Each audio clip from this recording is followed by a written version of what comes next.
साल 1990 एक बहन को अपने भाइयों का खत मिलता है। उस खत में लिखा होता है कि बहन, तुम चिंता मत करना, हम तुम्हारी शादी में शामिल होने ज़रूर आएंगे। पर बहन जानती है कि भाइयों का ये वादा कभी पूरा नहीं हो सकता।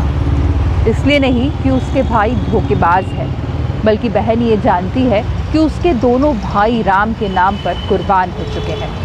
नमस्कार, मैं हूं जूही वर्मा और आप देख रहे हैं newslive.mp.com पर अयोध्या बाबर से मोदी तक, जिसमें आज हम सुनाएंगे उन भाइयों की कहानी जिन्होंने बाबरी मस्जिद पर सबसे पहले लहराया भगवा।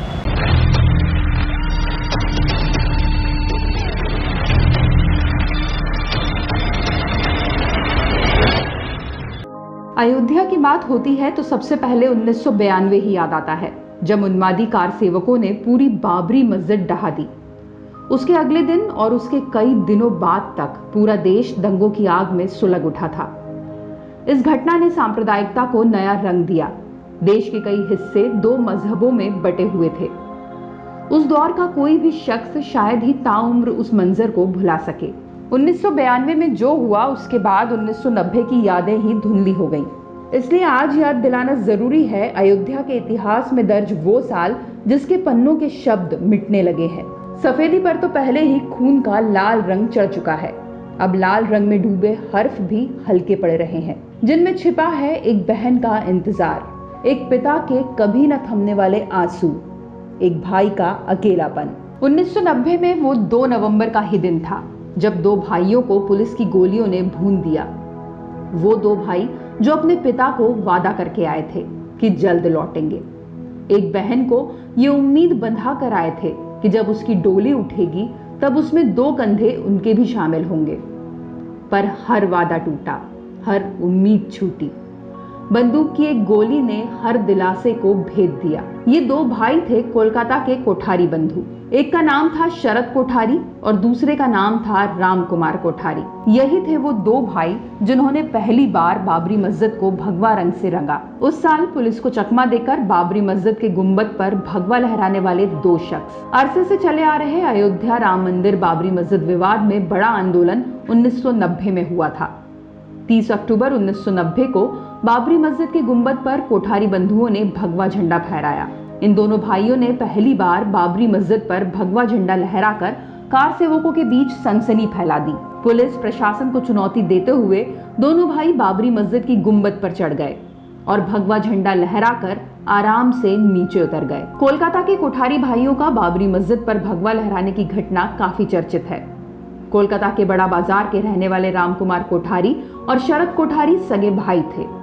दोनों भाई राष्ट्रीय स्वयंसेवक संघ से जुड़े थे और नियमित तौर पर शाखा जाया करते थे। 1990 के अयोध्या राम मंदिर आंदोलन में दोनों भाइयों ने कार सेवा में शामिल होने का फैसला किया। उन दिनों अयोध्या में राम मंदिर आंदोलन अपने चरम पर था। देश के कोने कोने से लोग विश्व हिंदू परिषद के आह्वान पर अयोध्या में राम मंदिर निर्माण के लिए हो रही कार सेवा में हिस्सा ले रहे थे।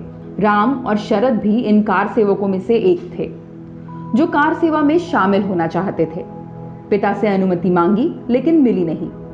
लाख मिन्नतें कर पिता को मनाया और उसके बाद 22 अक्टूबर की रात कोलकाता से ट्रेन पकड़ी।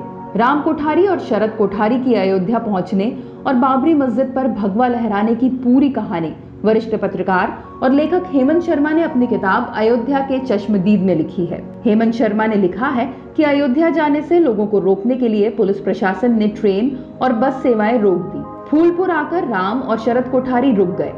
आगे का रास्ता तय करने के लिए उन्होंने टैक्सी पकड़ी। वो आजमगढ़ के फूलपुर कस्बे तक आ गए। यहाँ से आगे का रास्ता बंद था तो दोनों भाई पैदल ही अयोध्या की ओर निकल गए। उन्होंने 200 किलोमीटर का सफर पैदल ही तय किया। 25 अक्टूबर को फूलपुर से चले राम और शरद कोठारी 30 अक्टूबर की सुबह अयोध्या पहुंचे। राम और शरद कोठारी 30 अक्टूबर को अयोध्या के विवादित परिसर में पहुंचने वाले पहले लोगों में से थे। अयोध्या में कर्फ्यू लगा था। यूपीपीएससी के करीब 30,000 जवान अयोध्या में तैनात थे, लेकिन कार सेवकों का जत्था अशोक सिंघल, उमा भारती और विनय कटियार जैसे नेताओं की अगुवाई में विवादित परिसर की ओर बढ़ता चला जा रहा था। कार सेवकों के जत्थे ने विवादित परिसर के पास की पुलिया बैरिकेडिंग तोड़ दी। करीब 5,000 कार सेवक विवादित परिसर में घुस गए। इस बीच शरद कोठारी पुलिस को चकमा देता हुआ बाबरी मस्जिद की गुंबद पर चढ़ गया। उसके पीछे पीछे रामकुमार कोठारी भी गुंबद पर पहुंच गए। दोनों भाइयों ने बाबरी मस्जिद की गुंबद पर भगवा लहरा दिया। इसके बाद भी दोनों भाई अयोध्या में हो रही कार सेवा में लगे रहे। बाबरी मस्जिद पर भगवा लहराने के बाद शायद कोठारी बंधु इसे अपनी जीत समझे होंगे, पर वो कहाँ जानते थे कि इस जीत का जश्न वो कभी नहीं मना पाएंगे, क्योंकि इतिहास के कुछ पन्ने उनका इंतजार कर रहे थे।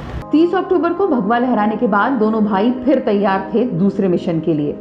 30 अक्टूबर की जीत के बाद 31 अक्टूबर और 1 नवंबर गुजर चुका था। कैलेंडर में 2 नवंबर की तारीख नजर आ रही थी, जो इन दोनों भाइयों के नाम से वाकई एक तारीख बन गई। 2 नवंबर को दोनों भाई विनय कटियार के नेतृत्व में हनुमानगढ़ी जा रहे थे। इसी बीच पुलिस ने फायरिंग कर दी। दोनों भाई पुलिस की फायरिंग से बचने के लिए लाल कोठी वाली गली के एक घर में छिप गए। थोड़ी देर बाद जब वो घर से बाहर आए तो पुलिस की गोली का शिकार हो गए। दोनों ने वहीं दम तोड़ दिया। रामकुमार और शरद कोठारी की बहन पूर्णिमा कोठारी की दिसंबर के दूसरे हफ्ते में शादी होनी थी। रामकुमार और शरद कोठारी ने अपने पिता हीरालाल कोठारी से कार सेवा में जाने की इजाजत मांगी तो उन्होंने मना कर दिया। बहुत कहने पर हीरालाल ने उन्हें अयोध्या से तुरंत लौट आने की बात पर जाने की रजामंदी दी।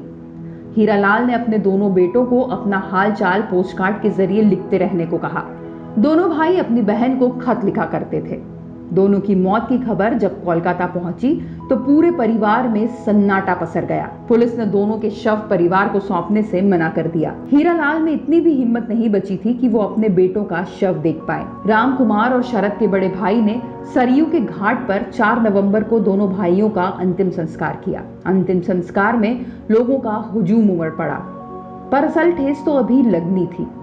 वो संदेश जो भाइयों ने अपनी बहन के नाम लिखा वो बहन तक तो पहुंचा ही नहीं था। पूरे 1 महीने बाद बहन लाल जोड़े में सज रही थी। उधर वो खत मिला जो एक बार फिर हर आंख नम कर गया। कोठारी भाइयों की मौत के 1 महीने बाद दिसंबर के पहले हफ्ते में परिवार को एक चिट्ठी मिली। दोनों भाइयों ने अपनी बहन को लिखा था, तुम चिंता मत करना, तुम्हारी शादी से पहले हम घर वापस लौट आएंगे। वो बहन आज भी अपने भाइयों की यादें सजोई बैठी है और यही कहती है कि 30 अक्टूबर 2 नवंबर भूलो मत, भूलो मत। बहन ने अपने शादी के एल्बम में शायद वो खत आज भी संभाल कर रखा हो। घर की कुछ दीवारें भी होंगी जहां चंद तस्वीरें होंगी जो भाइयों की याद दिलाती होंगी। अयोध्या मसले पर इस बार जब जज अपना फैसला सुनाएंगे तो हो सकता है वो बहन अपने भाइयों को आसपास ही महसूस करे। अयोध्या बाबर से मोदी तक में आज इतना ही। अगली कहानी के लिए देखते रहिए newslive.mp.com।